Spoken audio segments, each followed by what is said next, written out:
Thrones,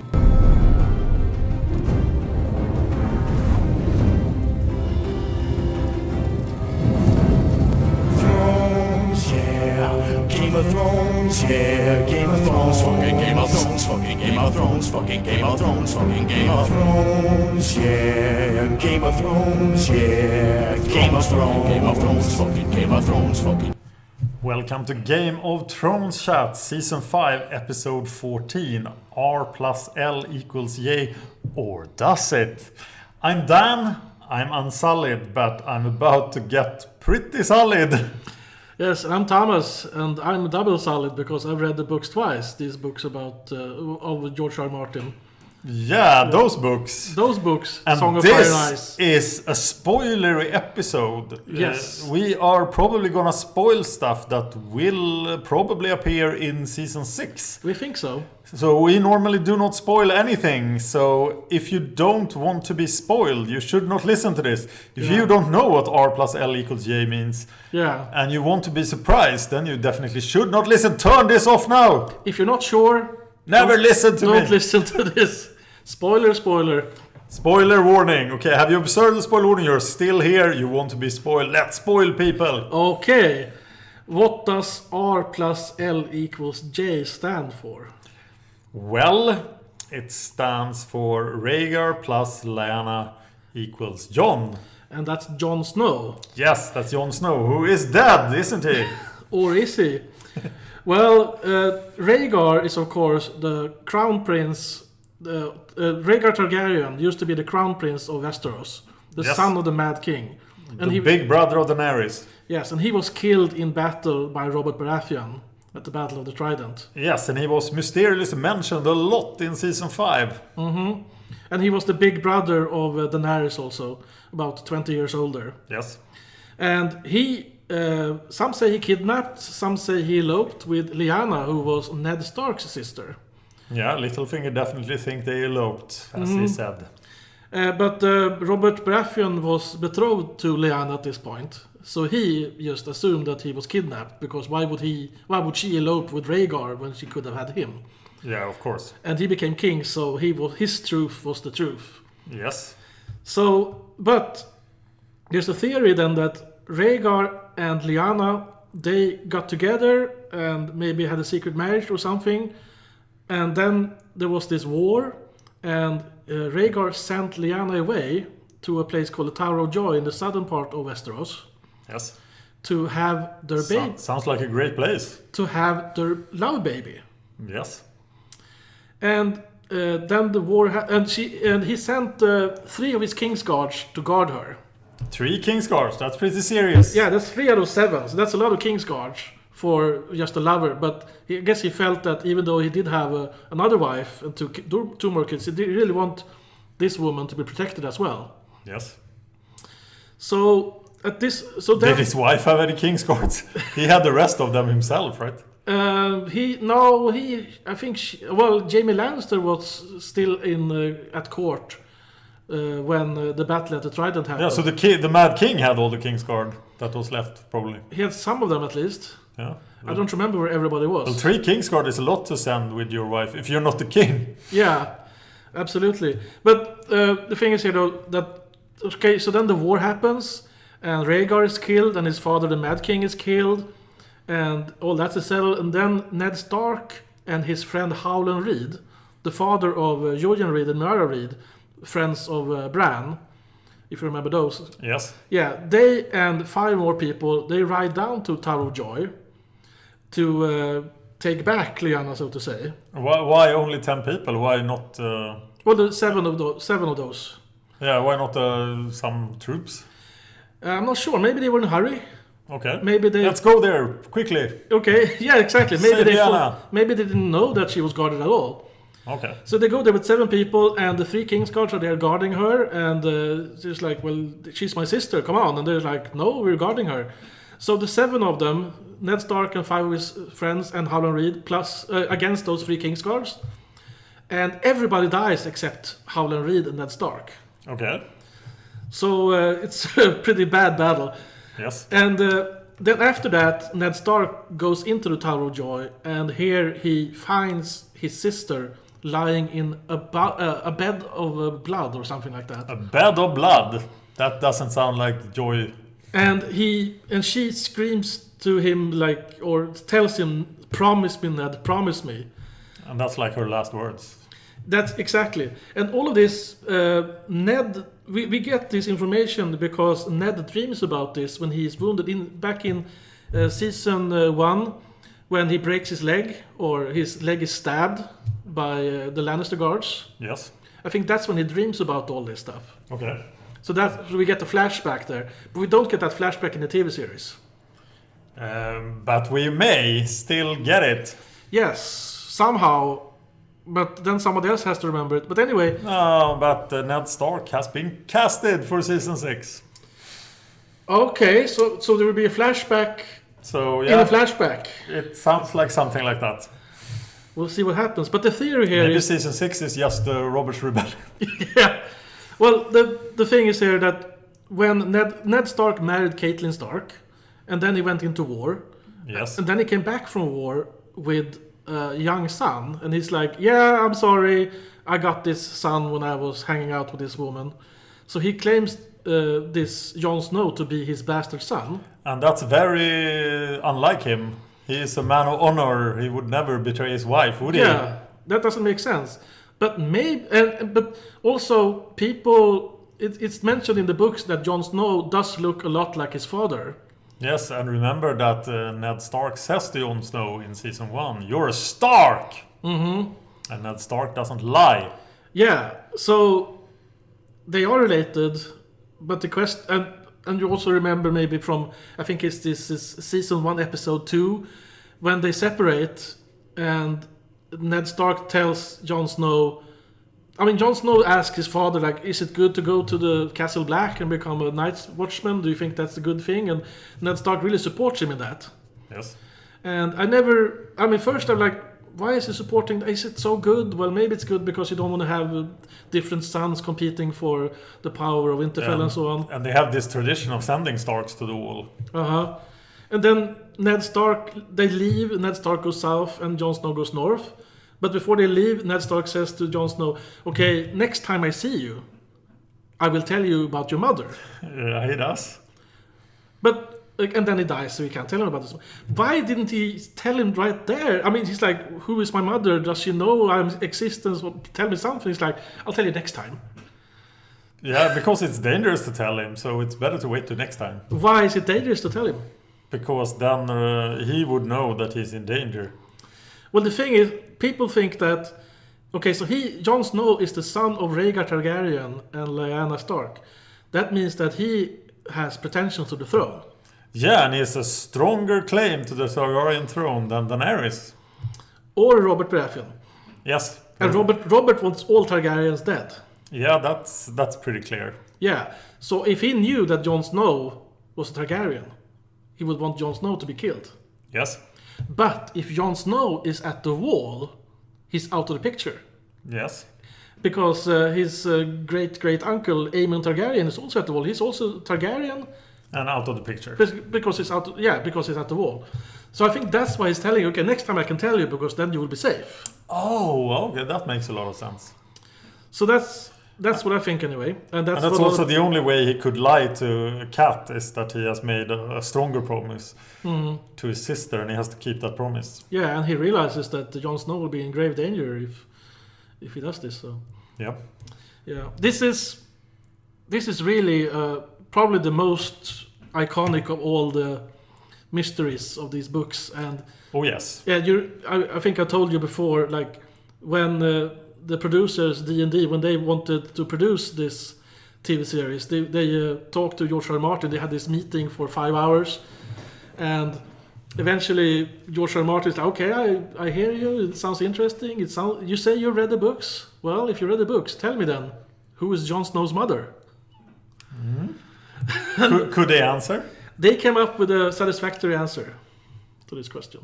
Okay, so this can be deduced from reading the books. Yes. And George R. R. Martin has also said that some of the fan theories are of course correct because he can't hide them so deep that no one finds them. Well, that's no fun if it's impossible to guess. Exactly. So this is a very common theory. Mm-hmm. I thought back in season 4, I thought I figured this out. Yeah. But another very interesting thing there, this goes back also to Jon Snow. Is Jon Snow dead or not? Well, they have asked George R. R. Martin, will Jon Snow ever find out who his mother is? And he said yes. Oh.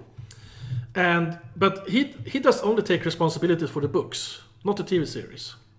So do you mean that Jon Snow could be dead in the series, but not in the books? Yeah, but I do think that he will find out in the TV series as well. So I think that somehow he will be brought back to life. Yeah, I'm still pretty confident that Jon Snow will come back and that he was dead, so he's freed from his oath. Yeah, and that works out very well, that he's free from his oath, so he can now become Jon Stark and take back Winterfell. But then the next question is, how is he going to learn about his mother, because Ned Stark is dead? Do you think there's any chance that this is not true? A chance, yes. Yeah, so who would be Jon Snow's mother then? Like some random fisherwoman at the north of the Vale, south of the north. That the producers managed to... Oh, you mean the books or Yeah. the TV series? Oh, in the book, I mean in both. I mean, in the TV series, I think Robert Baratheon asked Ned Stark, "Oh, yeah, what was that woman that you had Jon Snow with? Was it Willa or something?" And Ned Stark like, "Yeah, that's right. Yeah." No, he said that was yours. Oh, that was yours. He never responded. Oh, okay. Yeah, there's also some red herrings in the books, I think, but I think that this is the. I mean, if this doesn't work out, it's going to be so weird. And if I'm right, there is, or if I heard correctly, as I haven't read the books yet, but I'm starting to get very spoiled. Yeah. There is like, and we know that there are 3 dragons, so there's obviously a need for 3 dragon riders. And those dragon riders, it's very good if they are Targaryens. But there's only 1 Targaryen left. Yeah, but Jon Snow is kind of a Targaryen. So he could ride a dragon. What about the 3rd dragon? Yeah, what about the 3rd dragon? Well, it could be Tyrion. Yeah, I heard that theory too. Should we go through the theory of Tyrion being a Targaryen? Well, the theory is that the Mad King really liked Tyrion's mother.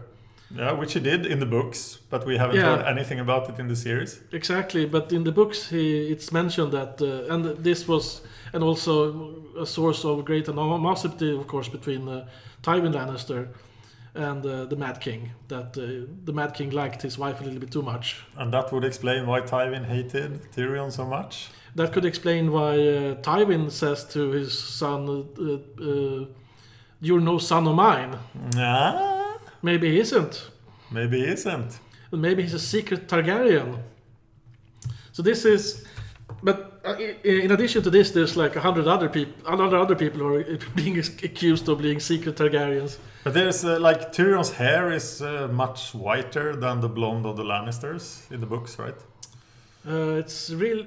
No, I don't think so. I mean, he has like all strange hair. Okay, he's so strange. So yeah, different people color can eyes. tell the color of his hair. Yeah, exactly. I don't remember exactly what his color of hair is in the books. Okay, let's go 1 level deeper then. The other person at the Tower of Joy that survived was... Howland Reed. Yes, who is the father of Jojen and Mira. Yeah. And Mira Reed doesn't look at all like a Reed, right? You say so? That's what I heard. And if you actually look at her, she has this curly hair, which was mentioned a lot in season 4. Okay. Who else has curly hair? We're gonna say Julian. Jon Snow! Yeah, Jon Snow has... And she's kind of has the same complexion as Jon Snow has as well. Does she have a horse face like Jon Snow does? So the theory would be that they were twins. I'm not buying into this theory, but go ahead. And the theory would be that there were twins born, and for their safety they were separated. So Howland took the other twin, the girl then, Mira, with him. Because so that if Ned Stark was found out, there was only 1 child, and then Mira would survive. Because it's important that one of the 2 survives, but not the other. Or... Yeah, surely it's a good thing if a child survives. Yeah, but yeah, Okay, let's crush the theories. No, it's not impossible, but I don't buy it really. Because there is a problem with this whole Tower of Joy episode, right? Yeah, I mean, it's supposed to be a secret, and yes, if it's just Ned Stark and Howland Reed surviving. And So what's the official story that came out from the Tower of Joy? this not the official story is that he tried to save Lyanna, but she was already dead. Okay. And then he rode somewhere else, and then he took Dawn, which is the magical sword that Sir Arthur Dane had. He rode down to Starfall and gave the sword to Sir Arthur Dane's sister. Sir Arthur Dane was like supposed to be the greatest swordsman of his generation. Knight of the Morning? The sword of the morning. Sword of the Morning. So that was a big thing, and he was kind of like a rock star. So he brought his special sword back to Dorne and hang out. They hung out a little bit with his sister, Ned Stark, and that sister whose name I can't recall right now. They seem to have had great respect for each other. And then Ned Stark rode somewhere else and picked up Jon Snow, who he had created earlier, so to say. Okay. Sired earlier, and so that's kind of the official story. All right. But okay, so if Ned Stark and Howland Reed are the only two people who knows about Jon Snow being a Targaryen, yeah, they can keep that secret. But was it really just those three Kingsguards and Lyanna Stark in the Tower of Joy? Well, those are the only people mentioned, but are they really going to hang out there alone? Aren't they going to? I mean, it's like the prince sets up his special lady in a tower, like a castle, and there's no chambermaids, there's no stable boys, there's no cooks, there's no small folk at all. Maybe the Kingsguards did all the cooking and cleaning. Maybe they ordered out. I don't know. It doesn't make sense really. Or, I mean, how big was the Tower of Joy? I don't know exactly how big it was. Maybe it was just a tower, not a castle. But still, I mean, back then there was like no you couldn't go to a food store and like buy TV dinners. You had to do everything from scratch, so to say. Yes. So it doesn't make sense to don't have any servants. So those poor three Kingsguard were like toiling the earth. Yeah. Making bread. Maybe the Kingsguards killed all the small folk, but why? Why? First they made them make a lot of bread and then they killed them. Or maybe Ned Stark killed all the small folk so that they would keep the secret, but that's not really Ned Stark's style, is it? To kill. No, that seems unlikely. Yeah, he would have a reason to kill them because he wanted to keep the secret, but I don't think he would kill a bunch of small folk over that. So there might be a lot of small folk who knows that this happened. Yeah. And just haven't told anyone. But who cares about the small folk? Yeah, but they could tell someone. In the feudal society. Yeah, they could tell somebody. At this point, would anybody care? Yeah, Cersei would care, perhaps? Or... Yeah. But I'm thinking maybe George R. R. Martin didn't think about this, that you have to have small folk. Or maybe he did and figured, no, you can rough it, or... That's a possibility. It's definitely a problem for the theory. Yeah, exactly. But...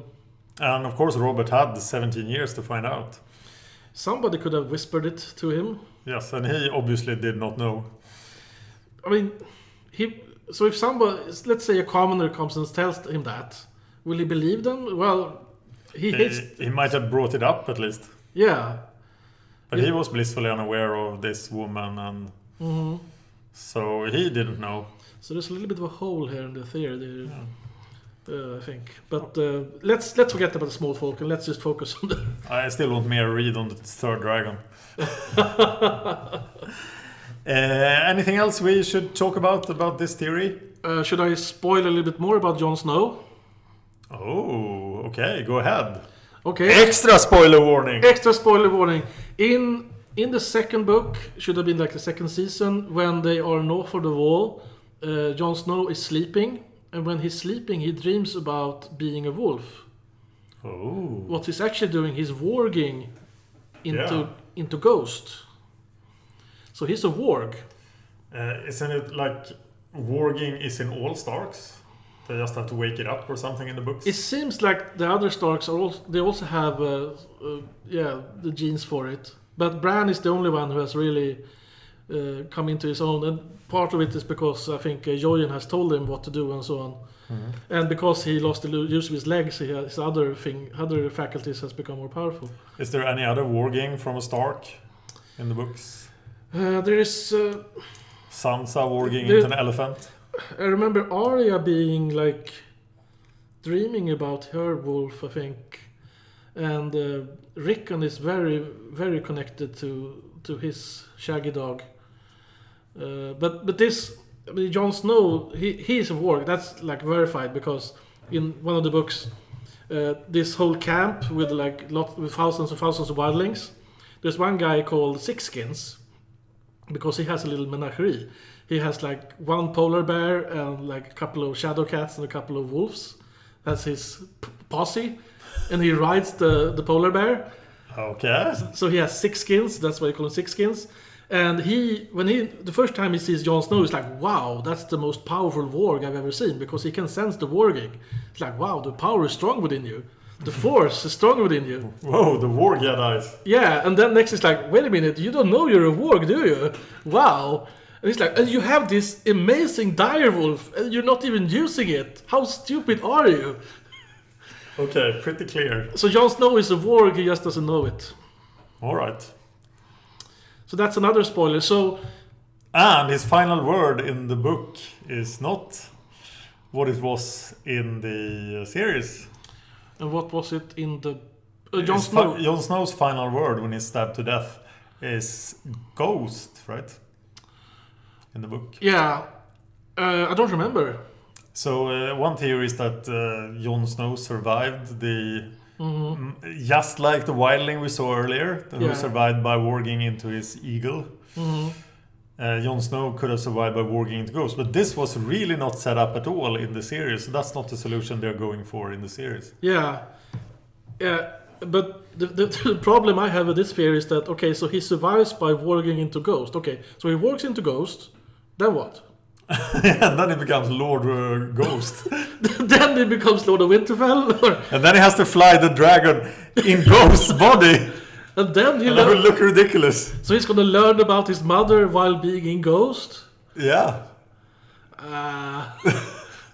Maybe not.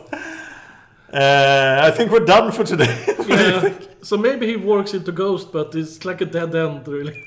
Tell us if you want to hear more spoilery theories like this. There are a lot of them out there. Yeah. And we can look at them if you want us to. Absolutely. And please don't spoil any other theories in the comments to this. Let us do the spoiling. Yeah, let us do the spoiling, because we can properly warn people. Yeah. That's it for today. Okay, thank you. Season 6. I must have you. Game of Thrones, fucking Game of Thrones, yeah. Game of Thrones, yeah. Game of Thrones, Game of Thrones, fucking Game of Thrones, fucking Game of Thrones, fucking Game of Thrones, yeah. Game of Thrones, yeah. Game of Thrones, Game of Thrones, Game of Thrones, fucking Game of Thrones, fucking Game of Thrones, yeah. Game of Thrones, yeah. Game of Thrones, Game of Thrones, fucking Game of Thrones, fucking Game of Thrones, fucking Game of Thrones, yeah. Game of fucking Thrones. Game of Thrones, fucking Game of Thrones, fucking Game of Thrones. There are swords and things doing lightning tricks, and they'll take you out if you try to beat them. They'll kill you and stop you and make you Game of Thrones. Game of Thrones, fucking Game of Thrones, fucking Game of Thrones. In the lightning they come to take on everyone, and you know it's the Game of fucking Thrones. Game of Thrones, fucking Game of Thrones, fucking Game of Thrones, fucking Game of. Så vi såg 12 timmar som aldrig ses. Så du drar alltså